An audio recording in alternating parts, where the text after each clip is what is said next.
Hello and welcome to another episode of the Scleroderma Forum podcast. We're just back from our EULAR annual conference. This is such an exciting 3 days where the top of clinical research is shared and you can feel the buzz, you can see really what's new. And the EULAR 2026 was not different from the others, a lot of more interesting data. I'm Professor Galdo, I'm the chair of the Scleroderma Forum. I have the pleasure to have with me today Professor Marco Matucci-Cerinic from Milan, Italy. Welcome, Marco. Thank you. Thank you, Francesco. Happy to be here with you. So just back from EULAR, I saw you everywhere. So I saw that you were extremely busy, and I think the first thing I would like to discuss with you, and I think would be of interest to our audience, is that after a long time, we have seen one of the very own EUSTAR products, which is the EUSTAR Activity Index. Now, for the people in the audience who don't know, Marco is the one who founded EUSTAR, and is really the entire community owes him this amazing asset that we have now for clinical research. You were involved in the EUSTAR Activity Index. First of all, thank you on behalf of everybody for founding EUSTAR, Marco. You really made a difference forevermore. Tell us about the EUSTAR Activity Index. Thank you. Thank you, Francesco, for this question. And, probably you all know that EUSTAR was created 22 years ago. And one of the first research programs we had was about disease activity. It was in those times, but it still is today, something that is creating expectation from the public and from our colleagues.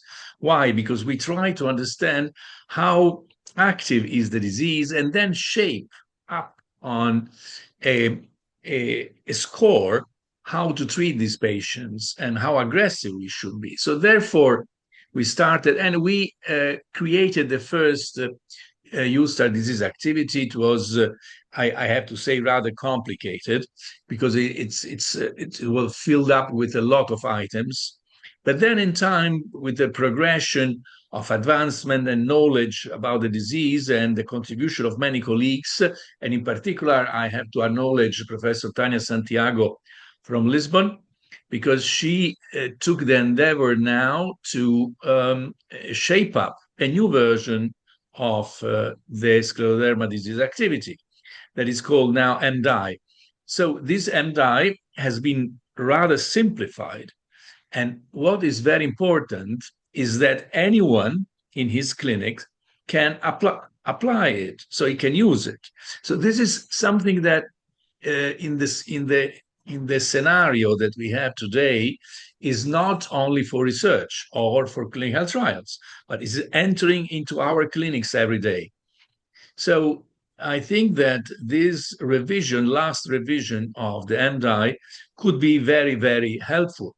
In particular, Professor Santiago showed during the Congress, she had a presentation about this, and she showed clearly that this MDI could be used also because it was correlating with the pulmonary function test and with digital ulcers that, are one of the main problems we have in practice, and also with lung involvement. So practically, we are looking forward now to have a new tool in everyday practice and potentially also in clinical trials that could be easily applied and could drive us for the choice of the treatment and also in the follow-up. Please, Francesco, I think these are the main... Absolutely. Thank you, Marco. Yeah. Yeah. These are the main points, and this is actually a testament of how EUSTAR already 10 years ago was exactly on the ball on the need of stratifying patient for disease activity. For the ones that they're not familiar, why Professor Matucci is saying this is easy to be calculated in clinic. This modified EUSTAR activity index, first of all, is copyrighted EUSTAR and is free for academic purposes, so you can inquire with EUSTAR to have it and to print it and have it in your clinics. And it's simply a score where you add up tendon friction rubs, or high sensitivity CRP, if it's higher than 6 milligram per liter, or the presence of digital ulcers, and MRSS. And MRSS is a score where if it's more than 18, is 1.5. Otherwise, there is a fraction for each point.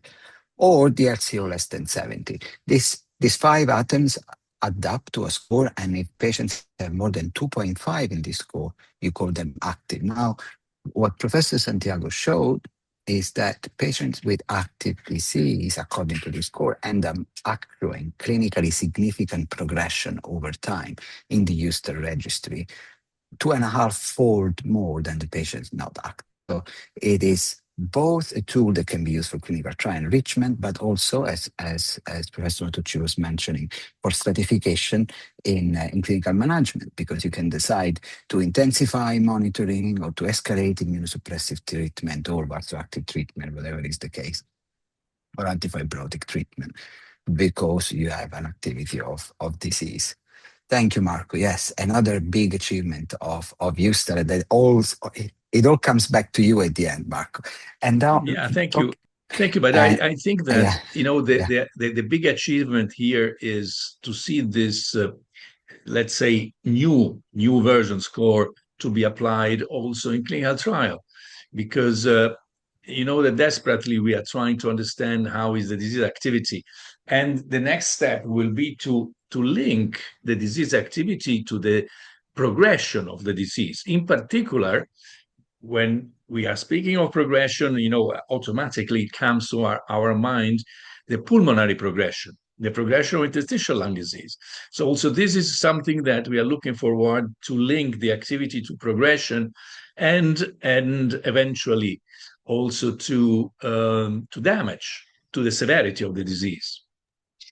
absolutely, absolutely. And there was so much talking about clinical trials. Now we cannot mention clinical trials and not talk about the new kids on the block. Yeah, there were so many sessions, so much buzz about CAR T and T cell engagers.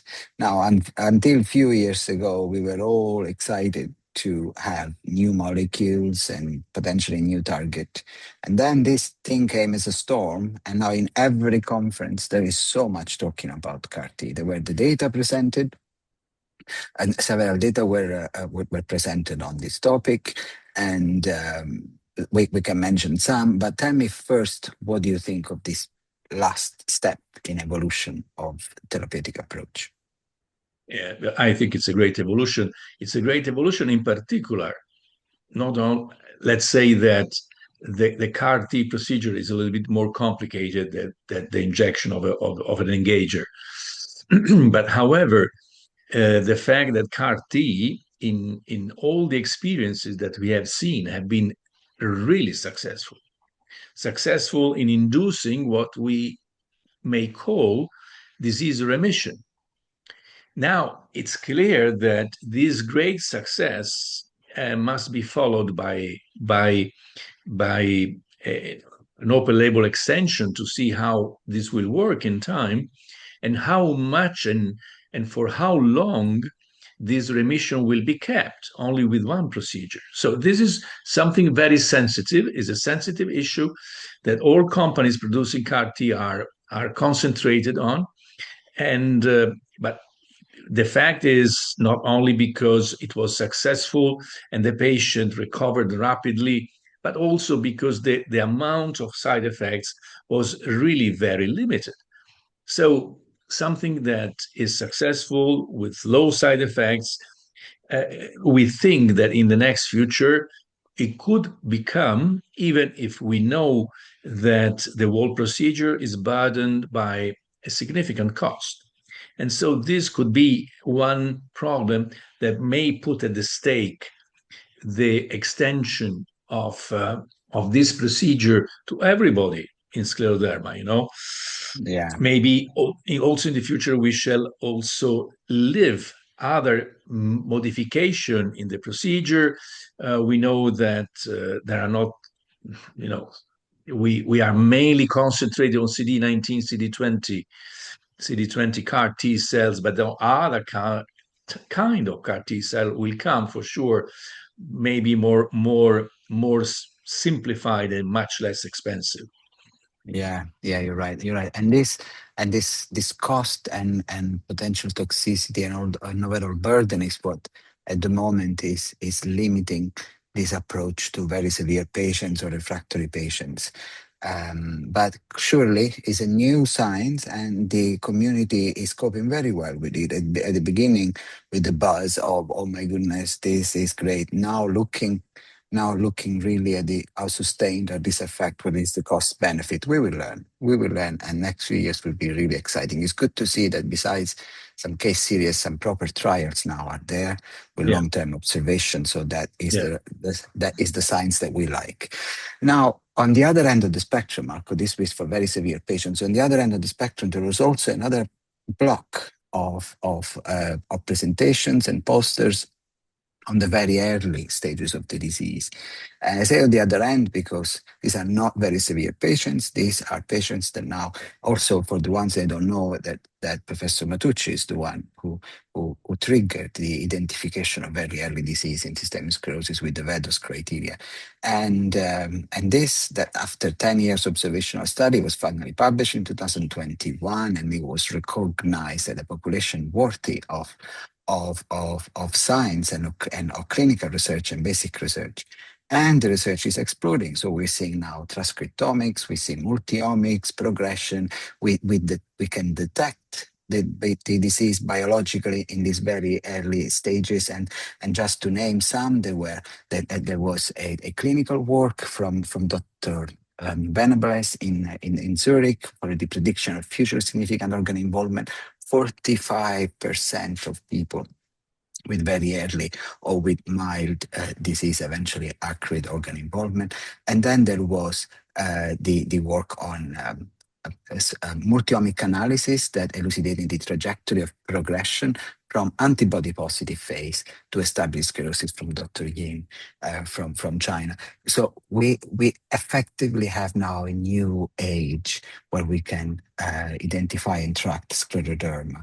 What do you think? This was your invention to begin with. But I think that this is great because we see a lot of colleagues that start to work on this phase of the disease. In particular, because we have seen that they apply themselves also with basic research in this area. And I would like also to take now the opportunity to ask you, Francesco, if you could tell us something more about the data you have also personally presented.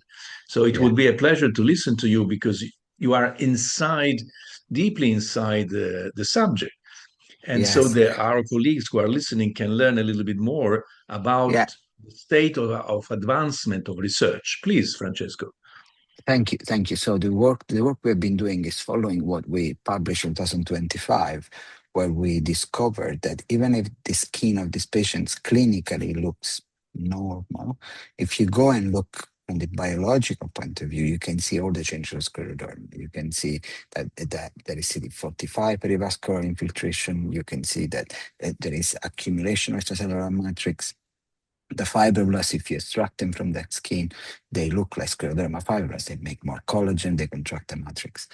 And following that, we and others started multi-omic analysis, spatial transcriptomics, proteomics, and we're learning several things. The first thing is that the disease is not only active, but particularly active at this stage. And the innate immune response may play a pivotal role at this stage. But we're also learning that this skin is not affected yet clinically because there is an attempt of the immune system to reestablish tissue homeostasis. So this very early disease now becomes a window of opportunity where you can act on both sides well, on one side by dampening the damage, on the other side by increasing the healing and the homeostatic potential. And so I had the pleasure to present to one of the EULAR groups the platform trial that is sponsored by the WSF, where we start to establish now a framework where we can intercept very early in this disease and try to prevent the clinically impactful scleroderma. So it really is an exciting area. We're not the first to do it in the world. People have done it successfully in diabetes.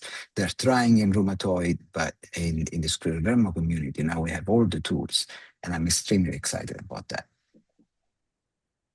So thank you. You know what, I really appreciate what you are saying, because you are explaining that practically in this very early phase, where the disease is apparently really very small, very, let's say, we could say inactive, but in reality is working and is preparing itself for the next jump. That is the Mhm. progression to the what we call the definite phase of the disease, that is defined by the ACR EULAR criteria. So practically, we know the disease is active, and the question to you is: should we treat these patients immediately? What do you Yeah, think? yeah. Yeah, so I'm tempted for after what I've seen in the skin and in the blood of this patient to go ahead and treat them all. With even with the tools we already have. Truth is, we need to do it this in a scientific manner. We need to build the right evidence, because if I treat a patient today, probably from what I gather, I will help them, but I will not help all the future patients. So the best way is, instead of treating everybody, to establish a platform where we test whether this intervention may have a long-term effect.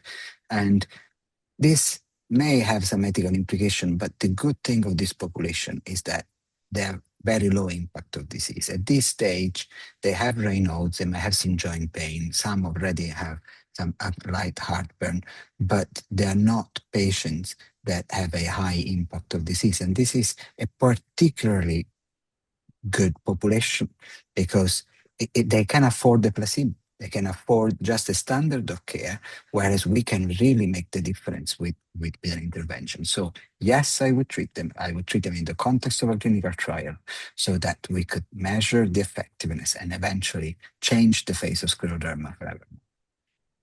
Thank you. And let me ask you, were you attracted by specifically any other presentation during the EULAR 2026?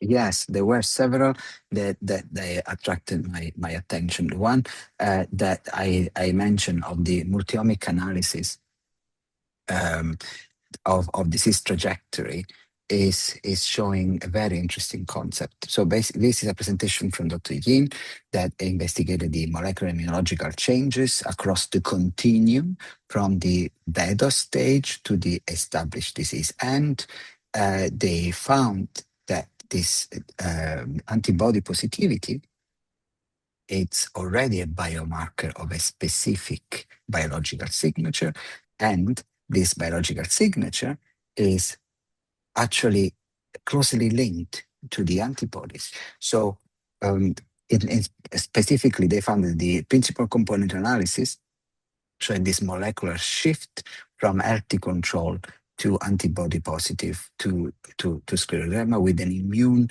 dysregulation that was already detectable at the VEDOS stage. So I've seen something similar in the skin biopsies I've analyzed, and I presented also at last conference. But when you see other groups doing it, it's a real comfort. So immunologically, this is a hot spot for intervention. Very good. So it means that disease is progressing, and we can say at this point that antibodies have a role, Absolutely. in the disease. And obviously, we are still missing some details that could become important in the disease knowledge.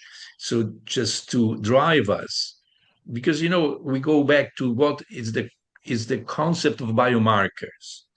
Yeah. So are really also antibodies simple biomarkers, or they really can help us to understand where the disease is going and what is the potential severity of the disease? Do you have any idea, Francesco, about biomarkers? Did you see anything interesting in this area inside the Congress? Because there were some interesting pieces of Oh work yeah. that we have seen. Yeah, first of all, the antibodies are showing such a good biomarker ability that we're learning that they're actually marking a precise biology, which is where the word biomarker comes from, and they might be deeply involved in the biology of disease. I've seen a lot of type 1 interferon, and this is very close to me. I have seen also new imaging biomarkers, anything that attracted you, Marco, in particular. Yeah, I mean, I was attracted by the fact that biomarkers, and several of them are proposed, specifically for disease, but specifically for the lung, and probably some others will come out for the GI system. So there is a flourishing of new proposals. Yeah, Still, we are missing the one we're biomarker. missing. Let's say, for instance, you mentioned before in MDI, you mentioned the CRP. That is the most simple one, Yeah, telling us how the inflammation going. But still, in scleroderma, there is a heterogeneous and complex disease. We are missing the one. So the one I agree. biomarker that is telling us a little bit more about the I agree. disease progression, and so this is an amazing and exciting and also challenging problem that Absolutely, you're all right. There is colleagues not. have addressed, many times, but still we are waiting to find a way out. And I think we'll need many years to go Uh, just to you're, understand how to behave. On the other you're side, right. however, there are scores, and you yourself proposed the ELF score, I remember about Yeah, in the past. So in this area, it's a very interesting area that we have to follow carefully, because something interesting can pop up in the future. ab- absolutely, you're right. There is a lot of activity. We have the feeling that we can measure some of the biological aspect. We don't have this scleroderma biomarker yet, the one that can we measure today and tell us what to do.